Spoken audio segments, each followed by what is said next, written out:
guys, how's it going? So it's just me, no Mal, solo, flying solo. Wanted to do a video, maybe two, maybe more. I don't know. We'll see. See how it goes. I was gonna do a video on focus mostly on PTSD, but I think I'm actually, as I was sitting here getting ready to hit record, I think it's actually important I do history first, my history anyway. It's going to shed some light, I think, for viewers, basically on how I make decisions, when I do what I suffer with the PTSD, basically why I suffer in the manners that I suffer, basically has a lot to do with my history. So I'll get right to it. As a child, I took on a lot of excess responsibility. I was the older brother of a younger brother and a younger sister. There's about, I'm gonna get in shit for this, but 3 years between me and my younger brother, and I believe 7 years between me and my sister. Childhood growing up, we were hellions. We drove my parents nuts. But more about me, I've always had the big brother complex, I've always called it. There's a pipe again. Big brother complex. Basically, I've got to take care of things. And I think that comes from my childhood. Even being very young, remembering like my dad on the road quite a bit, due to his work.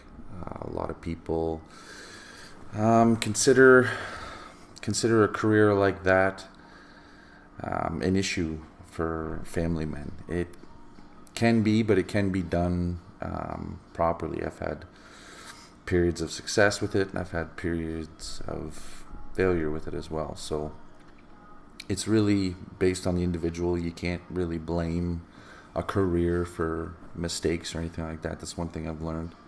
I am creating much more of an appreciation for mental health, parenting. Basically, when I say parenting, I mean the actual amount of responsibility that's bestowed upon parents to guide children in the right direction. Especially having learnt Mel's history and diving deeper into my own history and making connections as an adult, it has been a huge eye-opener for me. So I'll just do it. I think I was around 5 years old, I was a victim of sexual abuse from a babysitter. Now, the family situation around that time, and again, bear with me, I was 5. My memory is not the greatest, especially with PTSD and everything else going on. I used to have a babysitter for a reason. My mom was working at this point. I have earlier memories of childhood with her crying. I kind of mentioned that in my previous video, and kind of building a connection between seeing what she was going through and the way my dad would act when he would come home. The whole house is on pins and needles and walking on eggshells, and in the blink of an eye, the whole house can just go into utter chaos at any point in time. I remember that very vividly throughout the childhood, throughout teens as well, especially. Father was a strong man, so to speak. We'll leave it at that for now. Yeah, so I suffered sexual abuse from a babysitter. I don't remember how long it took place. I had struggled with I don't remember struggling with it as a child. I remember counseling. I remember sitting in a room coloring. That's what I remember. I don't have too much memory outside of that. I have more memories of the actual abuse than anything. I hadn't had those memories in a long time, but going through everything with Mel recently has opened that up again, opened that wound, I guess. So that's been hard to deal with, especially in my lows.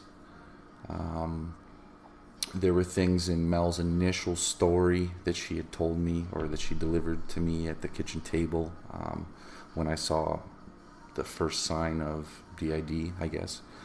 I say first sign, but there were signs throughout the whole relationship. But this was the most obvious, like, whoa, something is definitely wrong here. It's not just insecurities or low self-esteem. This is something much, much more. Yeah, it was intense. There were details in that story that just, like, I don't even know how she knew that those were things that I had experienced, or very similar, or anything along those lines. And when that wave basically came back to haunt me, it was vicious. It was vicious, but it was necessary at the same time, because I don't feel like I dealt with it properly ever. And that's been a slow progress. And through doing that, as at the same time as going through the rest of everything that's on my plate, it's allowed me to make a lot more connections between how I think and how I act now, looking back at my childhood and some of the things that I had to endure. There was a lot of resentment growing up, which probably created a lot of my acting out and my defiance in my younger years. And the connection that I've made with that is before the sexual abuse. Anytime my dad was home, we were side by side. Like, I would never leave his side. I remember early images of, like, always being with him. And then he's a storyteller on top of that. So all of his stories is me as a baby, even in a car seat fishing. I forget, at like 3 days old or something crazy like that. But we were so close. And I think for years, and after the sexual abuse, it felt like I was tainted. And I know that sounds mean, but like, I'm describing him meanly, but I don't know. I'm not saying his actions created that. It's just, as a child, you don't understand why things are the way they are, or how they play out the way they do. So I felt we grew apart, and I remember the anger that he had towards the individual who had done the sexual abuse to me. And I remember the uproar it created throughout the whole family during the time. And I just remember the guilt that you could see the guilt that he had from it, because he was out of town. And being an adult now and having children myself, looking back at that moment and trying to imagine what that must have felt like as a father, knowing that, or thinking that maybe you could have done more to prevent it, or feeling like you have failed to protect your own child. I can't imagine how that would have felt. And again, I'm speculating that that's how he felt, but there was just something changed at that point, and we grew further apart. And throughout the next decade, I would say I would start to build a resentment towards him, in a harmful manner. Put up with him, but not give a shit about anything. And it was difficult. I didn't have a great relationship with him. I ended up creating a relationship with him after, years later. But during that time, I got really close with my mom. I was always close to my mom. And he always rubbed that in my face too, that I was a mama's boy, and did you call your mom yet, or anything like that. So he was firm, he was tough, but there was an underlying compassion there that I saw as I got older, but I was blind to that as a child and early adolescent, I guess. So it created this resentment towards him that I had to do anything in my power to be the opposite of him. He became the enemy, basically. I need to be better than him in every aspect of my life. Not the greatest motive, but a good incentive, I guess you could say. Oops.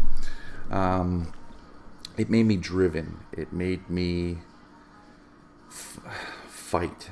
Now, the downside to that, I ended up marrying a high school sweetheart early, young. First marriage obviously failed. I went into that relationship with this concept that I have to do everything in my power to make sure that that girl, woman, would never experience anything that I had witnessed my mom go through. That became like the most prominent thing, mission, I guess, for me as a man. That's difficult. That takes its toll on someone. I ended up being with that woman for 15 years, had 2 children with her.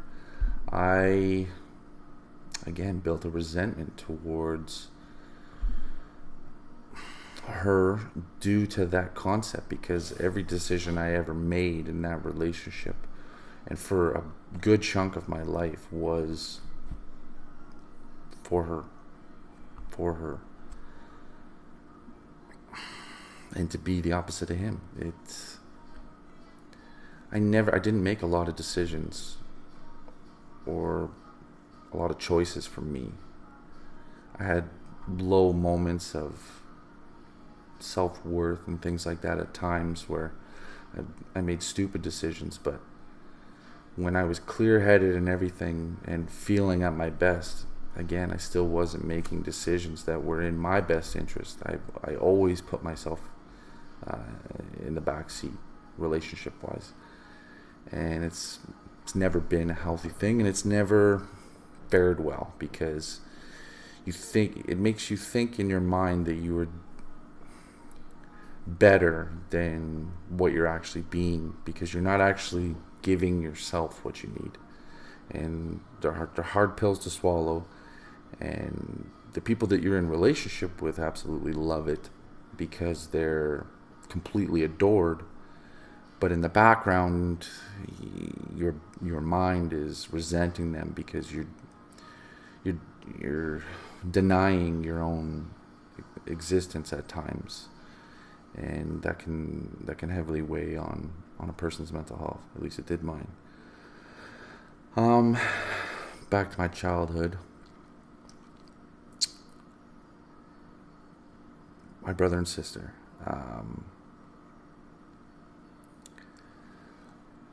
Again, I left home at 15. My brother was just coming into high school behind me.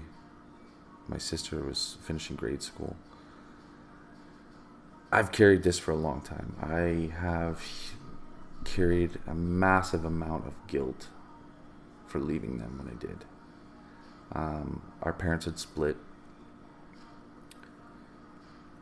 or they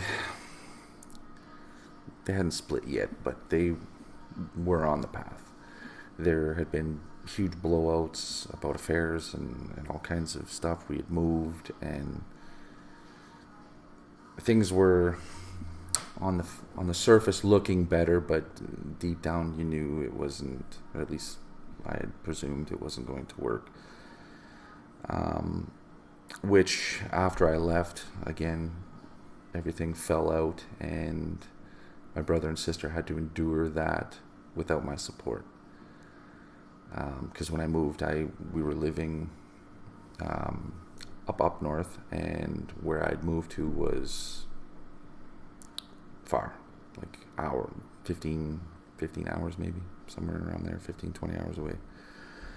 So I'm just a phone call, but I'm living my life, and I've just upped and left the two of them to their own devices and to a very unstable environment that, again, I've just carried so much guilt for abandoning them.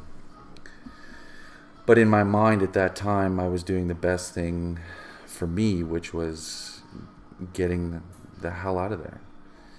I was tired of my father. I was tired of the games between my parents. I was just the fights. I'd seen enough, and I had a girl that was interested in me, and that was all I needed.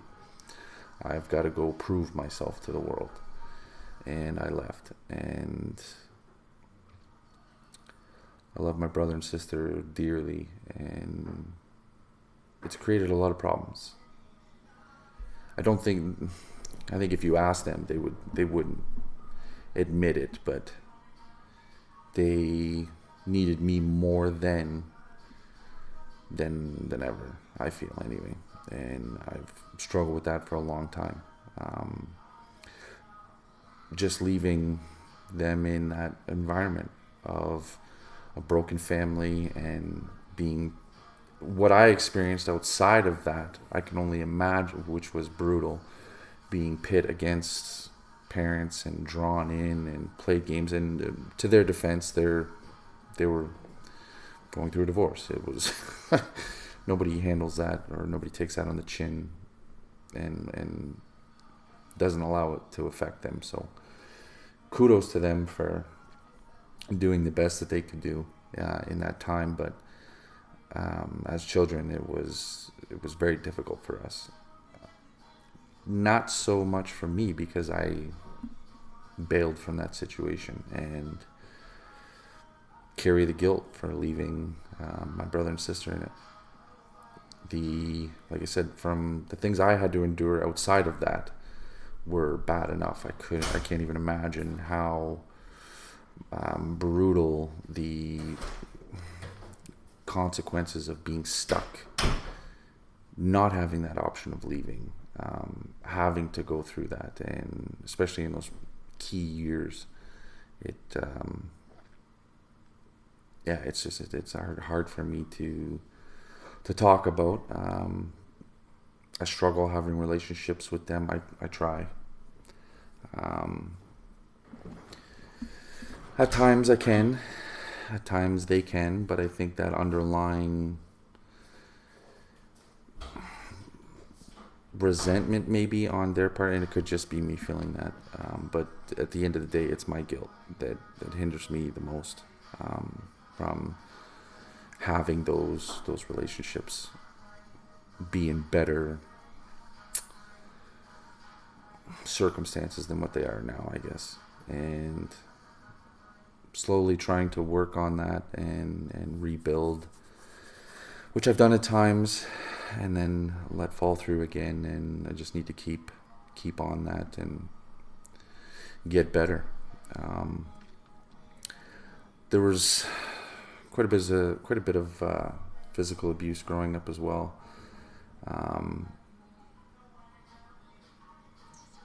We were brought up in a very masculine manner. I don't even know how to describe that, really. Your typical macho man, men don't cry, suck it up, princess type of deal. And in an attempt to harden one's character, it weakens in different ways. it doesn't allow you to connect with your feelings, is basically what it comes down to. And you create this ability to block things. And throughout my life, 20s and things like that, that came relevant because I would lose memories of things, big events too, and I'd try and recall them and they're gone. And if I didn't want to think about something, then I just wouldn't, and it wouldn't exist. And similar to what Mel can kind of do, but shove it on a different personality, my mind, I could just make a barrier and not have to deal with it. And I think that's probably what happened with the sexual abuse. It was just continually being suppressed and not properly dealt with until being forced, really, to. Before, it would have been something that I would have had to have chosen to do, and I would have never chose to do that. I didn't. I'm perfectly fine. There's nothing wrong with me. And looking back now, yeah, there's stuff wrong with me. Nobody's perfect. I'm only human. I made mistakes. I have beliefs. I made decisions.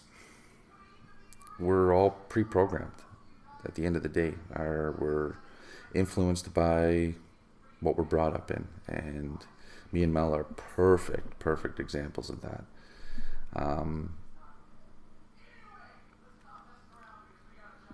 But you don't know. You're in it, I guess. And a lot of people say that you need an outside perspective. And it's very difficult to create an outside perspective within yourself. But once you do, it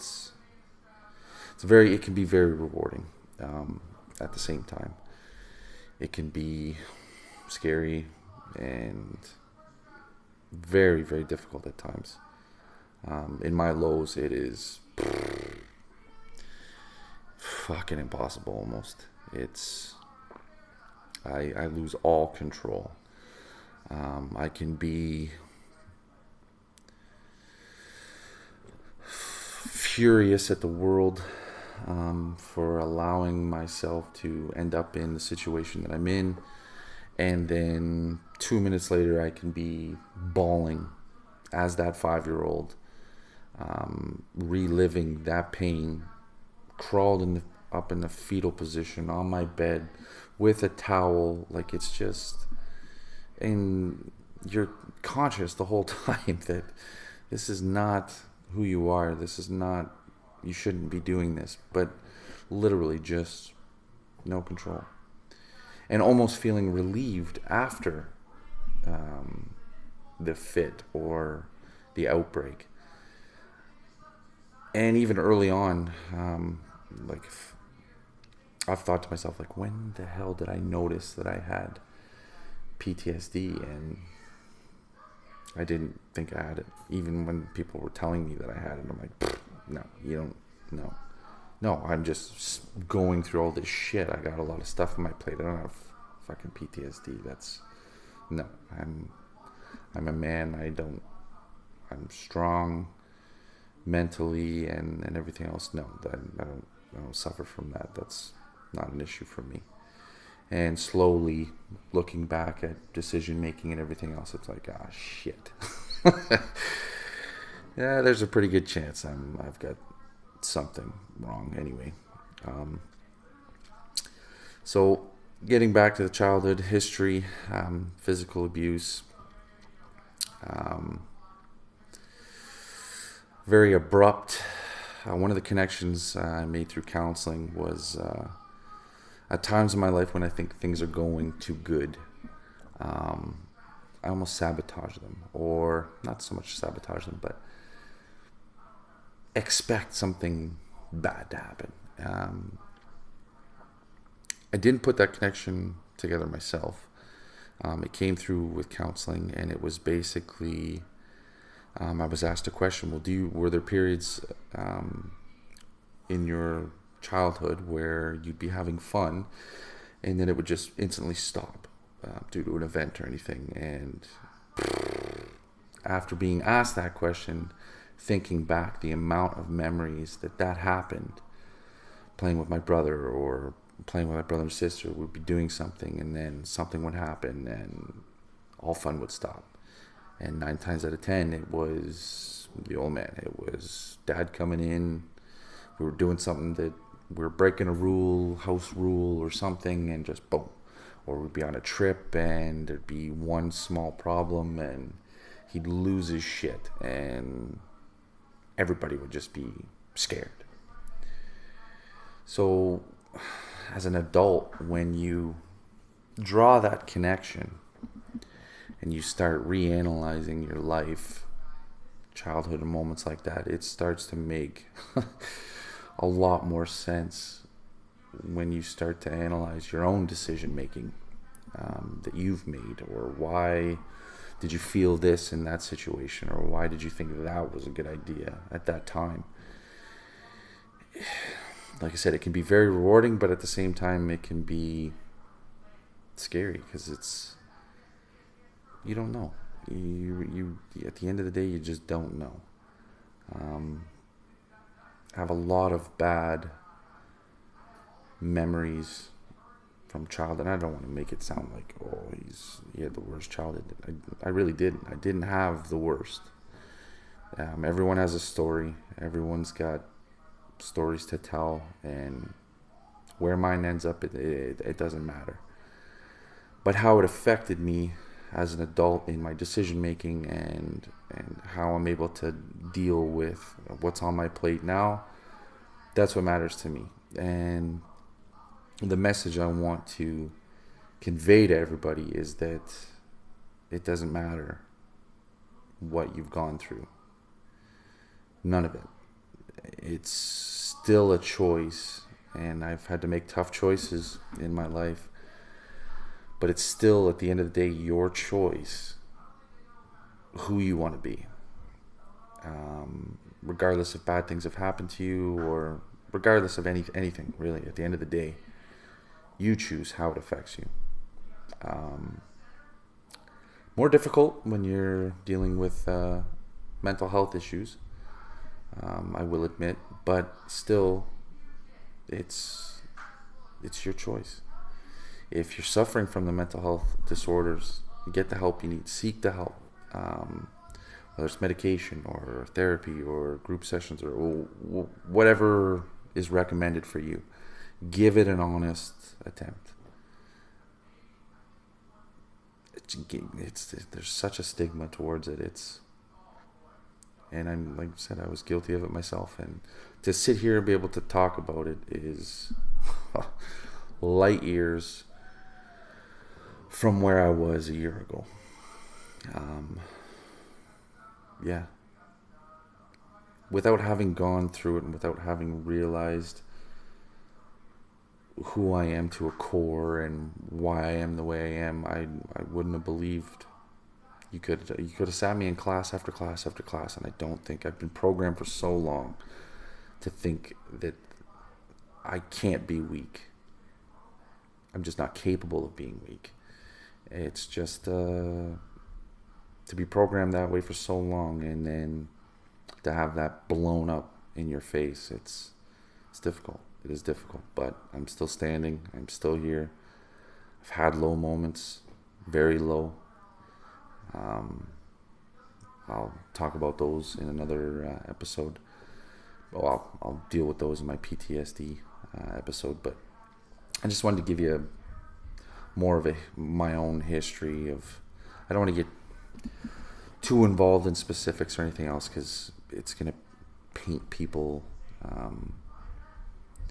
or it's going to give negative opinions of people. And even though I've suffered due to others, I don't blame those people, because at the end of the day, it was just it was a chain that wasn't broken. It was most of the suffering that I endured was because those who were imposing it on me suffered from something as well, or had endured their own suffering, and that led to the decisions that were made with me. So there, at the end of the day, it's a chain, and if you're not okay with it, you need to find ways to break the chain. And I could sit here today knowing and speaking confidently in saying that my children will never experience anything like I've had to go through. I think that's every parent's mission, and if I'm on my dying bed and I would have accomplished that, then to me, at the end of the day, that's the most important thing, is always strive to be better at the end of the day. And I challenge everybody to do the same. Everybody can be better. If you need help, reach out. There's no shame. There's no shame in it. And I was there. If you're sitting there listening to me being like, nah, not me, telling you, you too. It can be you. And from the bottom of my heart, trust me when I say it's not worth fighting. It's not worth fighting it. Trying to do it on your own, trying to be the hero. Nobody wins. Nobody. That's it for this one. All right, guys. Have a good one. Take care.